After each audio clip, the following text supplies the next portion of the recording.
Hey everybody, Logan here, and I decided to, after let's say almost 6 months, right at the end of April 2021, and the next gen consoles came out at the end of November of 2020, so we're on the cusp of 6 months for the new consoles. A little over 5, just like I said, on the cusp of 6. So, with that being said, I've had both consoles for a while now. I've had the Xbox Series X and S, which I lumped them together, most people do, and the PS5. And this is a generation that has definitely changed, but hasn't changed. And one of the two consoles has really stood out over the other, in my opinion, and this is something I never thought I'd said. Those of you who already know me, I bet you can see where this is headed. But let me just tell you. Welcome to Red Bandana Gaming, the channel where Logan will show you everything from gameplay to gear. Their crew is here to take you on a journey through every atmosphere. Releases to news, you don't have to choose. Red Bandana Gaming is here for you. Okay, so I got the Xbox Series X and S day one. You guys have seen the videos. The unboxings are up there. I have done all kinds of videos leading up to the release of the next-gen consoles. And then a couple months after I got my Series X and S, I was able to get a PS5. That's up here on the channel too.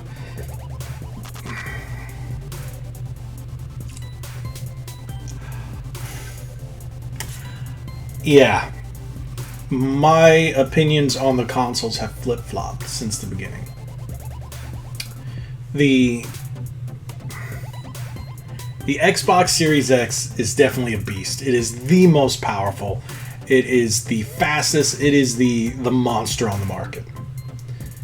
The Series S, Series S is good. Very good. I use it for a lot of streaming, of course, Game Pass games. I have it in one room on the TV that's not as fancy as the one that the Series X and the PS5 are connected to. The PS5. PS5 is the only one that actually feels like a next-gen console. It looks hideous. The thing's a disaster of design. But I like it. It's really grown on me. The Xbox is a refrigerator, and the Series S is small little white with a big speaker on it, is what it looks like. So these consoles aren't pretty to me, but that's just aesthetics. Aesthetics mean nothing. I like the PlayStation 5 better.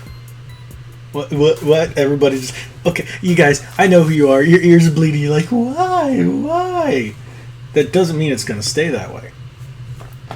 And something I've always really tried to be, I guess, a little more unbiased in the past about, console exclusives and whatnot. But damn it, man, the Xbox has shit. I'm tired. I got no exclusives since day one because I turn on my Xbox.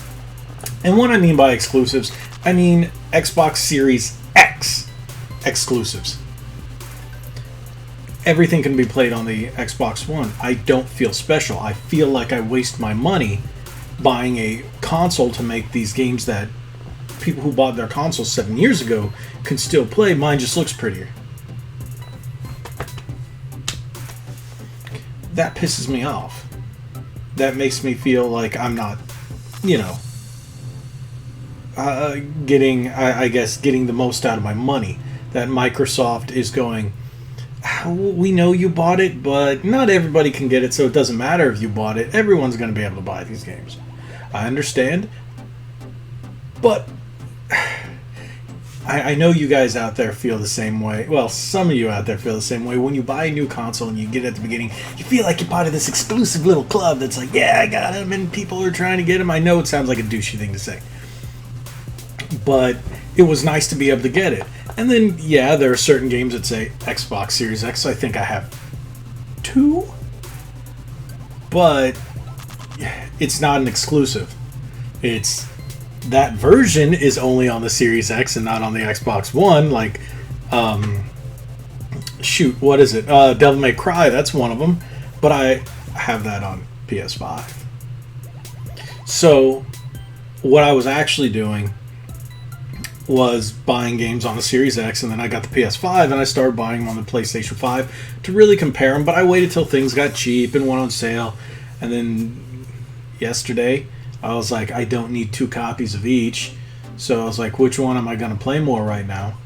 PlayStation 5.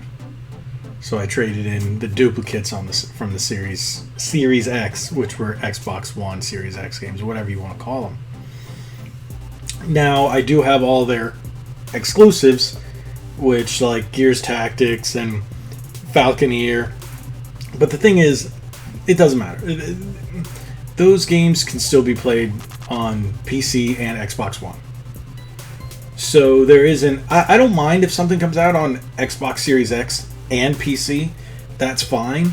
But at least say, hey, you know, why did I even upgrade if the game just looks shinier? Why aren't you giving me something that says, hey, you know, just this is to justify you spending this $500. Okay, it's cool that I got Game Pass. It's cool that I'm playing Outriders day one. It's cool that, you know, I'm playing so many games that I probably would have never played. And day one releases on Game Pass are really cool. I'm not going to lie about that. And to be able to play Halo Infinite, which I'm going to buy. But look at that. That's another reason. Your Fables, your Halo, you got your Forza, you know, your Gears. We got nothing. There's so many big titles. We got Perfect Dark coming out.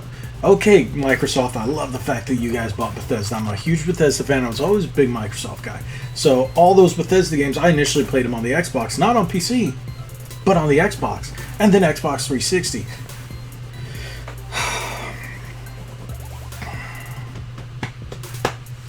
Now, I'm going to stop with that on the Xbox. Going to stop with that little rant.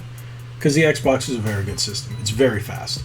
I enjoy playing GTA 5 on my Series X. It loads like this. Everything's great. I beat Borderlands 3 on my Series X and gorgeous. Went back and finished Gears 5, and I was playing with my buddy Rizzo. You guys may have seen him in a couple of our old videos. We were playing together. He was playing on his Xbox One. I was playing on my Series X, and I'm in the game, and he can hear it through the speaker. He's like, dude, are you already in the game? I'm like, yeah, where are you? And then he loads in because the system is so much faster. So, yes, it does make those great games play amazing.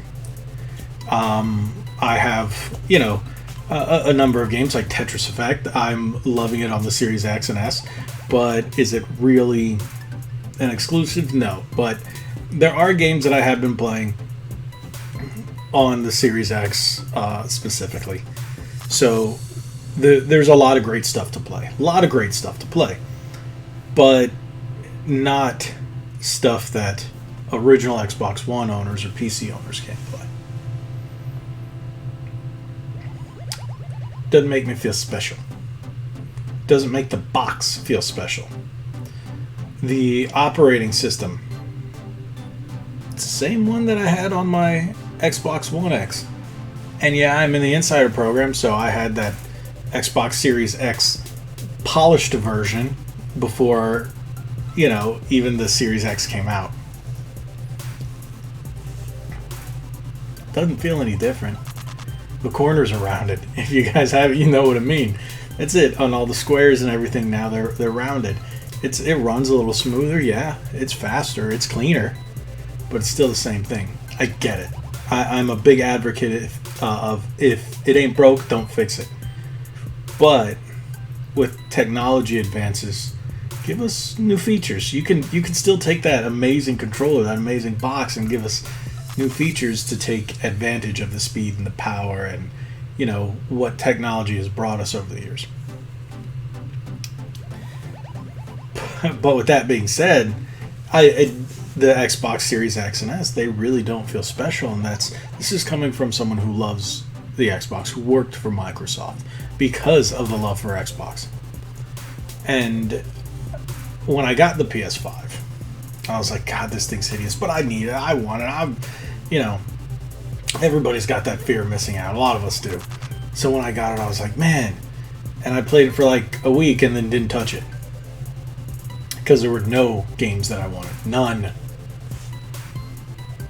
And then they all started coming. So many games, and I'm picking up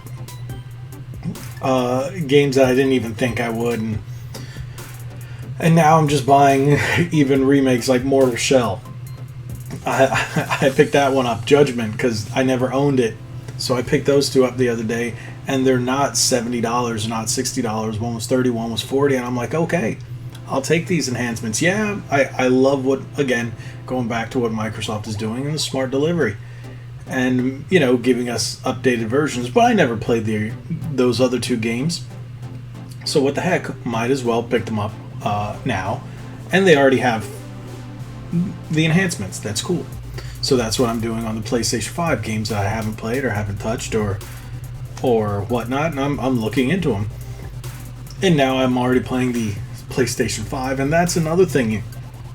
The PlayStation 5, yeah, the boxes are technically the same, but that white stripe is the only thing that makes me go, all right, it's actually going to look different on my shelf.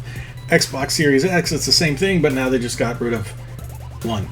They literally on the spine, it just says Xbox instead of Xbox One, and they didn't do anything to change the boxes. That's one thing that really bothered me this generation.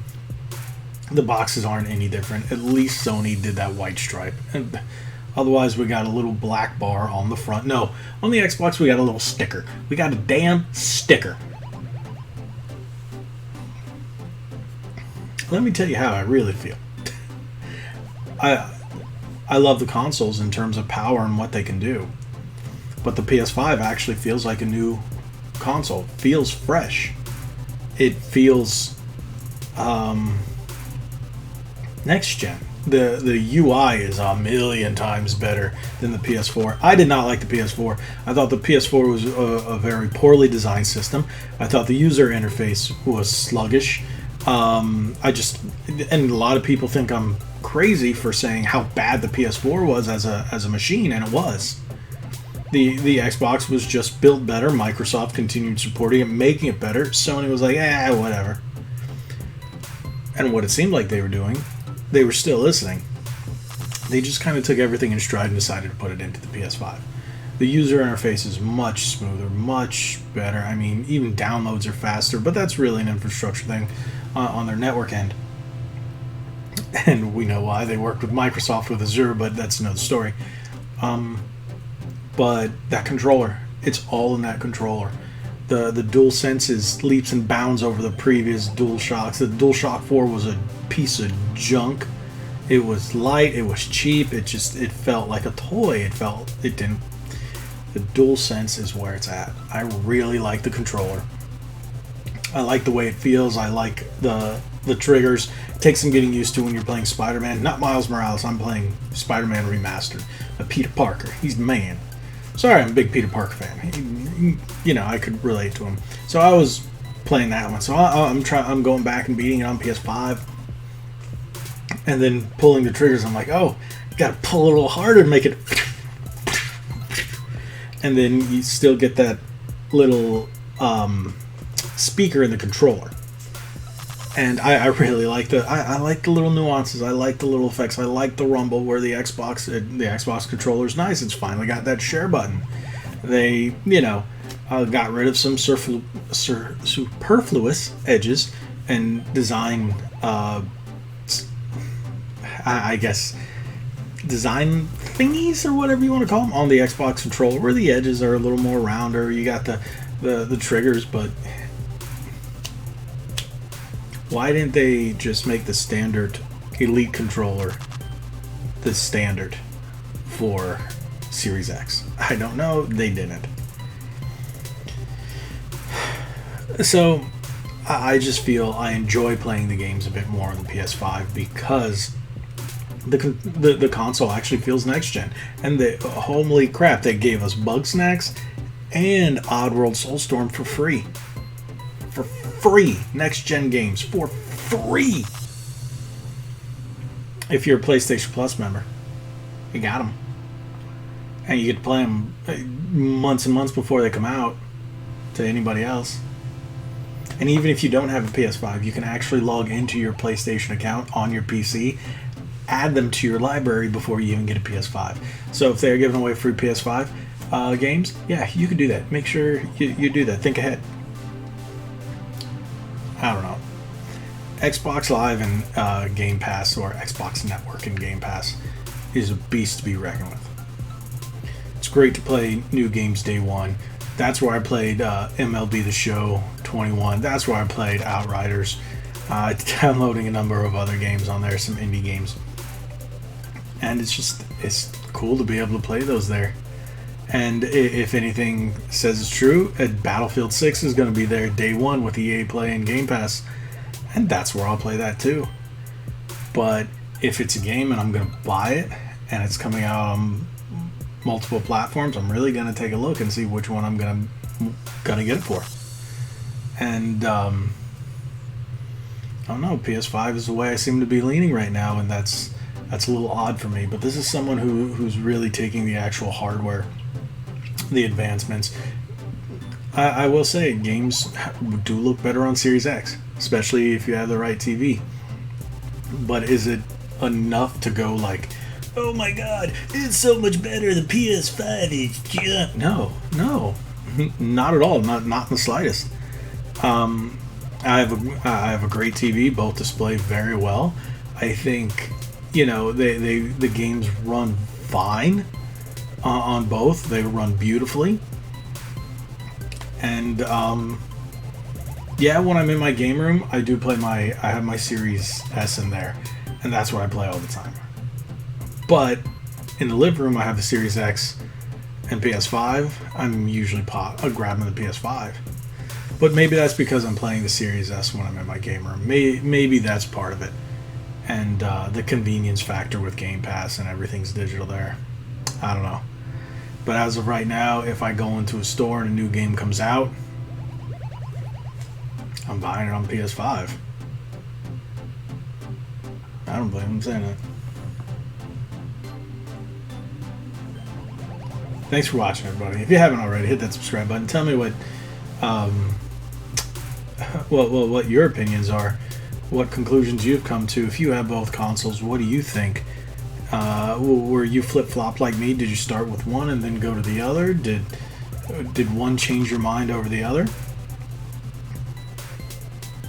Make sure you hit that subscribe button, hit that like button, share this video. Show other people about this channel. Tell them about my opinion on this.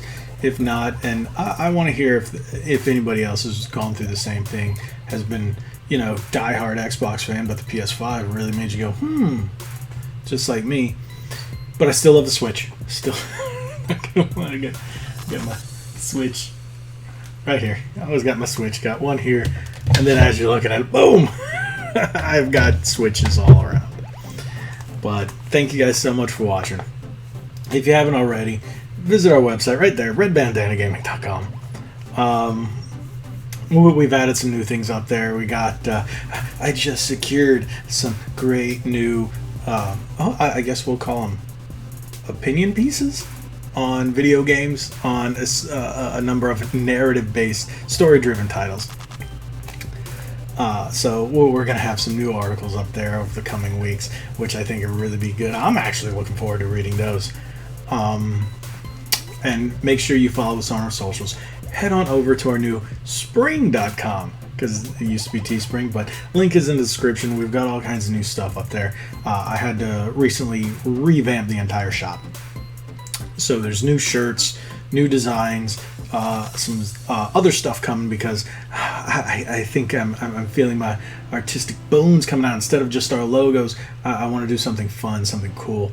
If you guys have anything you want to see, again, let me know. Drop it in the comments below. Maybe I'll add that to our shirts. I'll come up and I'll design it, or phone cases, what have you.